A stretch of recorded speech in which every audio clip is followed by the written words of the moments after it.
بھارتی وزیر اعظم تو نہیں آئے, ہم نے پہلے سیشن میں بھی اپنے ٹرانسمیشن میں یہ ڈسکس کیا, ان کے وزیر خارجہ پاکستان پہنچے ہیں, لیکن ان کے استقبال کے لیے جیسے ہم نے دیکھا کہ باقی کہیں پر پرائم منسٹر خود جا رہے تھے, کہیں پر وزیر قانون یا کابینہ میں سے ہی کوئی جا رہا تھا, تو ایسا کوئی منظر ہمیں دیکھنے کو نہیں ملا. اس کی بڑی وجہ کیا ہو سکتی ہے؟ بہت شکریہ. آئی تھنک پاکستان کے لیے بہت امپورٹنٹ یہ 3 دن ہیں, بہت ہی سگنیفیکنٹ ہیں پاکستان کے, نہ صرف ڈپلومیسی کے فرنٹ پہ بٹ اوور آل جو نیریٹو پاکستان کے خلاف بنایا جاتا ہے ایز اے اسٹیٹ جہاں پر بہت سارے چیلنجز ہیں. آئی تھنک پاکستان نے ان 3 دنوں میں اور جس طرح ہاسپٹلٹی ڈیمانسٹریٹ کرے ہیں, اور آئی ایم شیور کہ کل کی جو ڈسکشن ہوگی اس کے اندر جو اس کے آؤٹ پٹ ہوں گے اور جو بیانیہ اس کے نتیجے میں آئے گا, اس کے اندر پاکستان ایک سینٹر پوائنٹ کرے گا. اور جس طرح Chinese prime minister despite the fact کہ کچھ دن پہلے چائنیز انجینئرز پہ اٹیک ہوا تھا, اس میں چائنیز پرائم منسٹر کی باڈی لینگویج اور جس طرح وہ ملے ہیں, جس طرح بائیلیٹرل ڈسکشن ہوئی ہے, اور اس ڈسکشن میں سی پیک فیز 2 کو آگے لے کے جانے کے لیے بات کی گئی. آئی تھنک یہ بہت بہت سگنیفیکنٹ ہے, اور ہمیں اس چیز کو بالکل اس پہ فخر بھی ہونا چاہیے اور اس کو چیرش بھی کرنا چاہیے, اور یقیناً اس کے لیے اس کو آگے لے کے جانے کے لیے ہمیں تیار بھی ہونا چاہیے. جہاں آپ نے بات کی کہ ریسیپشن کی, آئی تھنک پاکستان نے جو یوزول ہاسپٹیلٹی ہے اس کو ڈیمانسٹریٹ کیا ہے. اگر آپ نوٹس کریں کہ جب پاکستانی ڈیلیگیشن انڈیا گیا تھا تو آلموسٹ اسی لائنز پہ انہوں نے ایکولی وہی سٹیٹس دیا ہے.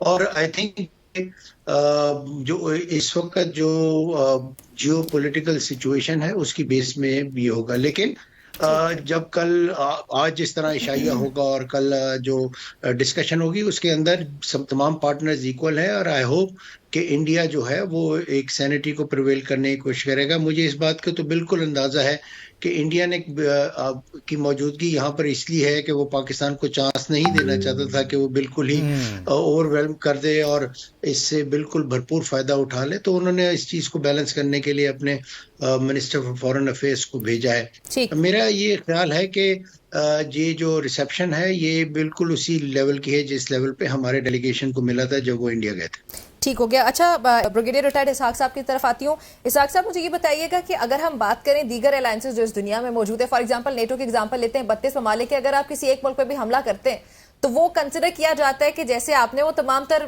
جو ممالک ان پہ حملہ کیا ہے, اور ان کا تو ویسے فوجی صلاحیت بھی بہت زیادہ ہے, ایس سی او کی فوجی صلاحیت کو ہم لوگ اس سے کمپیئر اگر کریں تو یہ ابھی کم ہے. تو آپ کیا سمجھتے ہیں کہ کیا پاکستان انڈیا کے ہوتے ہوئے یہ دونوں ممالک جہاں کسی ایک الائنس کا حصہ ہیں, تو ایسے کبھی ہم ایکسپیکٹ کر سکتے ہیں کہ ڈیفنس اعتبار سے اتنا آگے جا سکتے ہیں جیسے نیٹو یا دیگر الائنسز ہمارے سامنے دنیا میں؟ Thank you, interesting question. اس لیے انٹرسٹنگ کہ یہ جو ملٹری الائنسز ہوتی ہیں وہ اگینسٹ اوپوننٹس کے کریٹ کی جاتی ہیں گلوبلی, جو پہلے ہسٹوریکل کانٹیکسٹ میں جب ہم اس کو دیکھتے ہیں. لیکن ایک آپ کا جو کامنٹ ہے اس کو تھوڑا میں مزید ایڈ آن کروں گا. ملٹری پوائنٹ آف ویو سے NATO is the biggest alliance جو ہسٹری میں نظر آتی ہے, اور اس میں امریکن بگ مائٹ نظر آتا ہے. لیکن اسی کے مقابلے میں اس وقت جو 2 بڑی پارز ہیں وہ چائنا اینڈ رشیا, اور دونوں کا مائٹ بہت بڑا ہے. اسی کے ساتھ انڈین بھی بہت بڑا مائٹ ہے ملٹری پاور میں.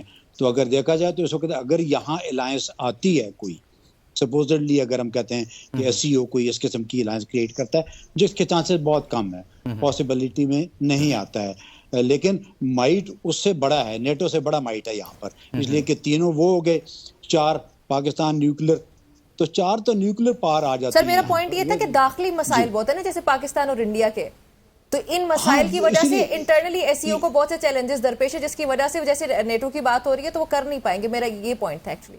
جی بالکل, میں بھی وہی کہہ رہا ہوں کہ بن نہیں پائے گا. وہ میں نے پہلے وہی عرض کیا آپ سے کہ بن نہیں سکتا, اس لیے کہ ہمارے ایک تو انٹرنل ڈفرینسز بہت ہیں, پھر چائنا انڈیا کے ڈفرینسز بہت ہیں, پاکستان انڈیا کے ڈفرینسز بہت ہیں, پاکستان افغانستان ہے, اور پھر گلوبل جو ہیجمون ہے جس کو ہم امریکہ سرکار یا جو بھی ہم کہتے ہیں, وہ بھی اس قسم کی کسی الائنس کے میرا مطلب فیور میں نہیں جائے گا. تو ہمارے لیے خیر, لیکن ایس سی او دیکھیں, ایس سی او جو ہے وہ بیسیکلی اکنامک پلیٹ فارم کے طور کے اوپر ایمرج ہوا تھا, تو اس کو اکانومی کے دائرہ کار میں آپ کو دیکھنا پڑے گا. اس کو کسی ملٹری الائنس میں میرا خیال ہے ہمیں دیکھنا شاید ابھی وقت نہیں ہے کہ اس کو اس اینگل سے دیکھا جائے. جی تھینک اچھا یو. ڈاکٹر جمیل صاحب، جس طرح سے بات ہو رہی ہے کہ ہم نے کچھ اس کو اس تناظر میں دیکھا کہ سیکیورٹی حوالے سے پاکستان ہو یا پھر اس پورے خطے میں سیکیورٹی چیلنجز تو اپنی جگہ پر موجود ہیں، چاہے افغانستان کا معاملہ ہو یا پھر پاکستان افغانستان کے معاملات ہوں اور مجموعی طور پر اس علاقے کے ہو. تو اس تنظیم کا، اس فورم کے بنانے کے جو مقاصد تھے ان میں جہاں پر یہ تھا کہ علاقائی تعاون ہوگا، وہیں پر دہشت گردی کے خاتمے اور دہشت گردی کے حوالے سے اقدامات بھی شامل ہیں. تو اس تمام تر صورتحال کو سامنے رکھتے ہوئے کوئی پیش رفت ہو سکتی ہے دہشت گردی کے خلاف اس بڑے فورم پر؟ جی، ان کے تو آرٹیکل میں دیا ہوا ہے، آرٹیکل 6 میں دیا ہوا ہے کہ جو regional terrorist anti terrorist structure اس سے استفادہ حاصل کرنا، اس کو قائم کرنا، اس کو مضبوط کرنا اور مربوط کرنا. یس، ٹیررزم پر ہے اس پہ، اور ٹیررزم پر ایکسرسائزز بھی ملکوں نے ساتھ کی ہوئی ہیں اینٹی ٹیررزم پر. اور اس پر تو اس دفعہ بھی، اس مرتبہ بھی مجھے کبھی اس کا اندازہ ہے کہ اس دفعہ اس پر بحث ہوگی اور اس پر کوئی مزید پیش رفت ہوگی. اور پاکستان کو اس سے استفادہ یہ ہے کہ پاکستان ابھی ڈائریکٹ شکار ہو رہا ہے، خاص طور پر ان دہشت گرد تنظیموں سے جو کہ افغانستان کا سوائل استعمال کرتے ہوئے پاکستان پر حملہ آور ہوتی ہیں آئے دن. تو اس لحاظ سے اگر دیکھا جائے اور اس کو کوریلیٹ کیا جائے مانیٹرنگ ٹیم کی، سیکورٹی کونسل کی مانیٹرنگ ٹیم کے رپورٹ سے، جو پچھلے گزشتہ 3 رپورٹیں ہیں، ساروں میں اسی چیز کا ذکر ہے. یس، پاکستان سے اس لیے سے استفادہ ہو سکتا ہے کہ افغانستان پہ ایران کے کافی اس وقت آج کل رشیا کا، چائنا کا انفلوئنس کافی ہے اور ان کی انٹریکشن کافی ہے. تو اس لحاظ سے اگر دیکھا جائے تو ایک بردرلی ان پر اثر ڈال کر یہ، لیکن ساتھ ساتھ SCO کنٹری آگے جا کے ان کو دیکھنا پڑے گا کہ طالبان جو کہ 2021 کے بعد SCO کے شکوں سے، جو SCO کے چارٹر کے شکوں سے اتفاق نہیں کرتے، ان کو کس طرح اس لوپ میں لایا جائے. کیونکہ SCO کے اغراض و مقاصد میں جس طرح پاکستان کی ایک جغرافیائی لوکیشن بہت امپورٹنٹ ہے، اسی طرح افغانستان کی بھی ہے. اور میرا اشارہ ہے آرٹیکل 3 جو SCO کا ہے، اس کے تحت جو انہوں نے کنیکٹیوٹی کا سارا معاملہ دینا ہے، بغیر کنیکٹیوٹی کے جو اصل مقصد تھا شروعات میں SCO کا، ٹریڈ اور کامرس اور جو معاشی بہتری کے لیے، تو وہ حاصل نہیں ہو سکے گا. صحیح. یہ بات بھی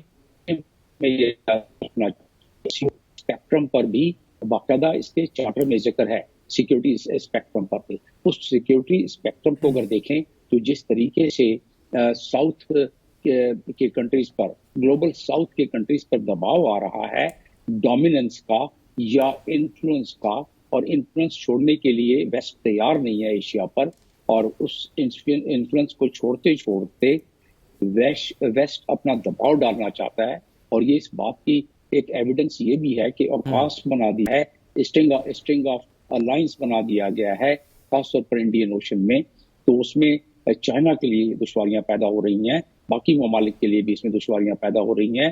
تو اس کے معاملے میں ان کو ضرور اس سیکیورٹی اسپیکٹرم میں کلیکٹیو سیکیورٹی کے بارے میں اسی طرح سوچنا ہوگا جس طرح آپ ابھی ذکر کر رہے تھے کہ نیٹو کو بنایا گیا تھا اقوام متحدہ کے چارٹر کے آرٹیکل 51 کے تحت، 51 کے تحت.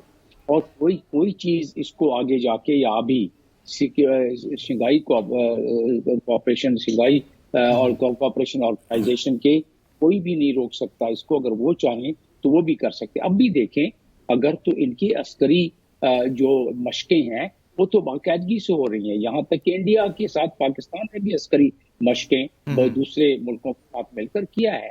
تو یہ ڈیپینڈ کرتا ہے کہ آگے جا کے یہ جو گلوبل ساؤتھ ہے وہ شیپ جس طریقے سے ہو رہا ہے، اگر اس طرح ہوتا رہے گا تو ان کو ضرورت پڑ سکتی ہے.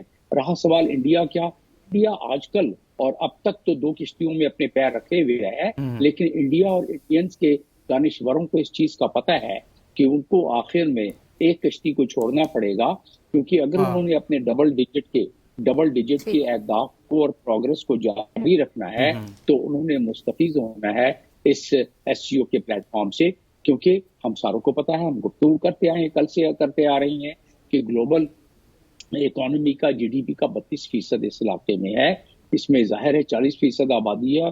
مزید جو اپلیکیشنز آئی ہوئی ہیں ممالک کی جو اس کے پر بننا چاہتے ہیں. تو مزید گلوبل ساؤتھ میں اس کی آبادی کے لحاظ سے دیکھا جائے, رقبے کے لحاظ سے دیکھا جائے, 4 نیوکلیئر پاور ہیں اس لحاظ سے دیکھا جائے, تو انہیں اپنے معاشی بڑھاوے کے ساتھ ساتھ یاد رکھیں کہ کوئی بھی دنیا کا ملک یا کوئی بھی دنیا کا گروہ یا کوئی بھی دنیا کا گروپ وہ اپنے تحفظ کے لیے جب بھی معاشی پروگرس وہ حاصل کرے گا تو اس کو اپنے آپ کو تحفظ کا بندوبست کرنا پڑے گا. تو اس لحاظ سے اگر دیکھا جائے تو جس طرح چائنا تو سیکیورٹی بہت ضروری ہے.